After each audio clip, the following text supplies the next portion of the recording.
Bloodbaths are cool, but have you ever seen a likable, relatable character get it together and kick some just in time to survive a rampaging lunatic? That's the good stuff, baby. There's something so viscerally satisfying about watching the average Joe figure out a way to fight back against whatever insurmountable threat looms large. So we are going to run down a list of the top 5 horror movie victims who fought back. Let's get it. Coming in at number 5, we've got Stretch from Texas Chainsaw 2. Stretch has it all. A wicked nickname, a job as a radio DJ, a homie running the board, all access passes to the local chili cook-off, and survival instincts like no other. After failing to screen a prank call, she accidentally hears a chainsaw-based murder happen and decides to air it during the request hour. In doing so, she attracts the attention of 2 types of people: a revenge-fueled cop with nothing to lose, and a family of raving cannibalistic lunatics. Both groups love chainsaws, apparently. One fateful night, Stretch is visited by the Sawyer's 2 youngest, Chop Top and Leatherface. They rough up the radio station and seem to kill her pal LG, but don't manage to put her in the ground. How does she survive? Quick thinking and a penchant for taking control. Leatherface goes after her after she locks herself in the broadcast room, but before he can kill her, she talks him down. Realizing that he's just a simple chainsaw murderer, she asks him if he's mad at her, which confuses him. Leatherface need reason to kill? Following some traumatic and suggestive chainsaw work in the radio room, Leatherface leaves with Chop Top and LG's body, implying that Stretch was dealt with. Not so. She follows up on these killers and finds herself lost in a labyrinth that is the underground Sawyer home. Beneath an old amusement park lies acres of horror, carnival lights, human bones, and more tunnels than you can shake a stick at. Somehow, Stretch convinces Leatherface not to kill her on multiple occasions and finds her way to the heart of the Sawyer dwelling. After wearing her friend's face, being tortured by the family, specifically a very uncoordinated grandpa, and attempting to escape the madhouse, she finds herself at the top of a strange mountain shrine. Waiting inside is the matriarch of the Sawyer family, holding a chainsaw of her very own. Thankfully, she's even more decrepit than Grandpa and dies when Stretch takes the chainsaw from her. With the last of her strength, she revs the contraption and fatally wounds Chop Top, who had chased her to the peak. In one final act of lunatic defiance, Stretch lifts the chainsaw above her head and looks right to camera like a brand new Leatherface. God, this ending is wicked. Hey guys, if you're enjoying the video so far, make sure to give it a big thumbs up. It really helps us with the algorithm. On with the show. Coming in at number 4, we've got Allison from Chopping Mall. Out of all the characters who could have survived the Park Plaza Protector catastrophe, I'm glad it's Allison. And her romantic interest, Ferdy, I guess. But Allison made the right calls throughout the flick and gets to end it on the craziest possible note. To be honest, all sorts of folks fought back against the robots all throughout the film, and they get pretty creative with it too. From guns at the sporting goods store to propane canisters and elevators, the late night party crew doesn't ever step down from a terrifying security challenge. Well, most of them anyways. But Allison, dear sweet Allison, she fights the hardest. From dealing with what could be the most ridiculous mall restaurant in film history to navigating the wild world of young love, she does her best to stay afloat. And that's not even counting the haywire electronics trying to kill everyone for being in the mall after hours. Firstly, she had to deal with a hysterical Susie and then Susie's boyfriend after she got herself killed. She successfully hides her pals in the restaurant and they formulate a plan to fight back. The team builds some distraction dummies too, which works surprisingly well. The grand finale brings everything together though, with Allison fighting for her life after Ferdy fights off a robot. Beeline into the paint store, she mixes all sorts of thinners, chemicals, and paints together to make an insane explosive cocktail. There's no better way to finish a fight than with an enormous explosion, right? After letting her assailant know to have a nice day, she lights the whole place up, saving the day, annihilating some consumerist property, and clearing a path for her and Ferdy to make it out.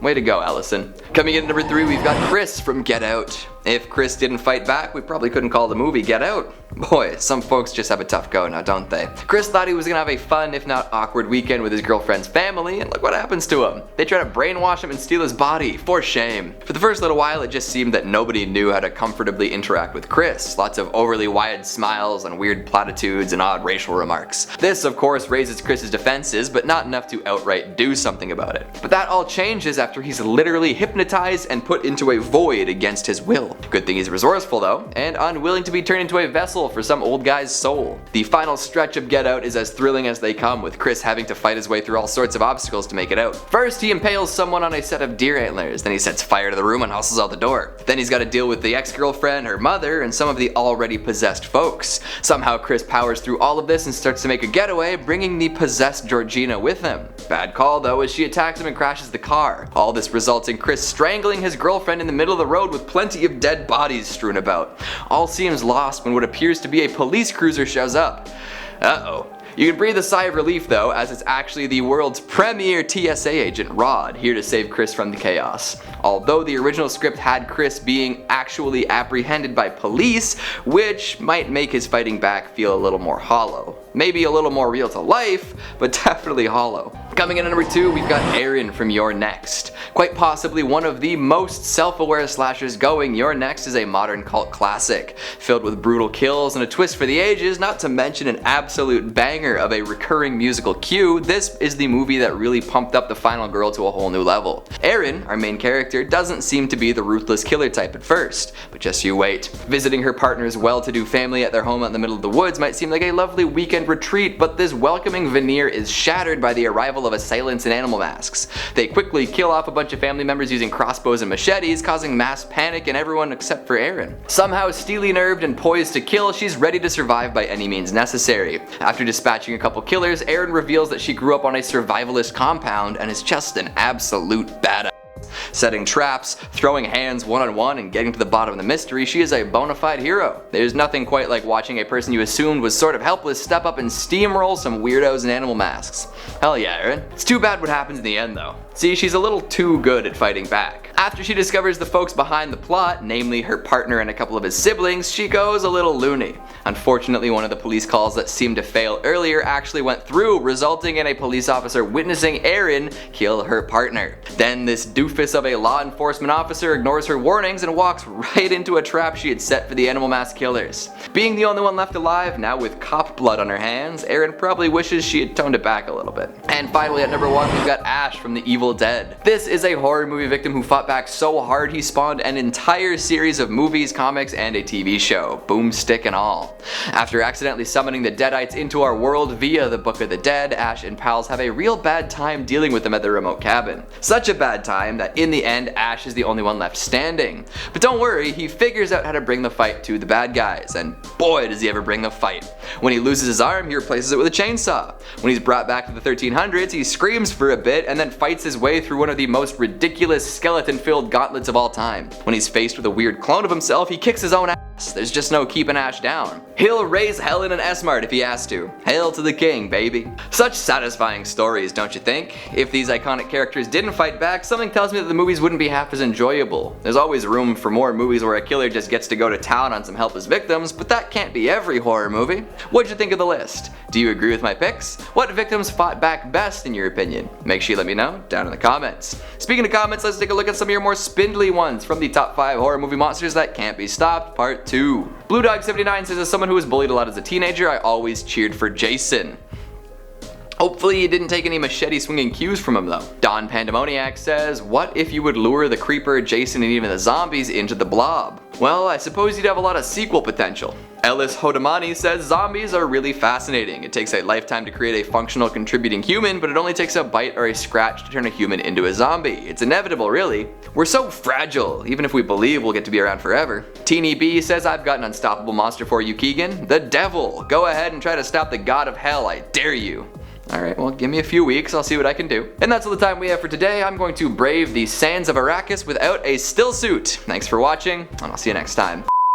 Alright, give me test, audio. I'm going to speak as slowly and lowly as possible, without any excitement or noise.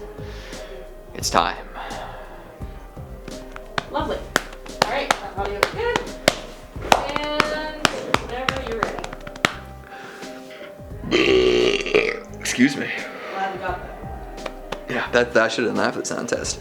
Excuse me. One fateful night leaves with Chop Top and JB's body. JB, no, it's LG. Is it LG or JB? No, it's LG. LG, yes. Why did I write JB? And they get pretty low. Wow. Excited whoosh whoosh. Let's do.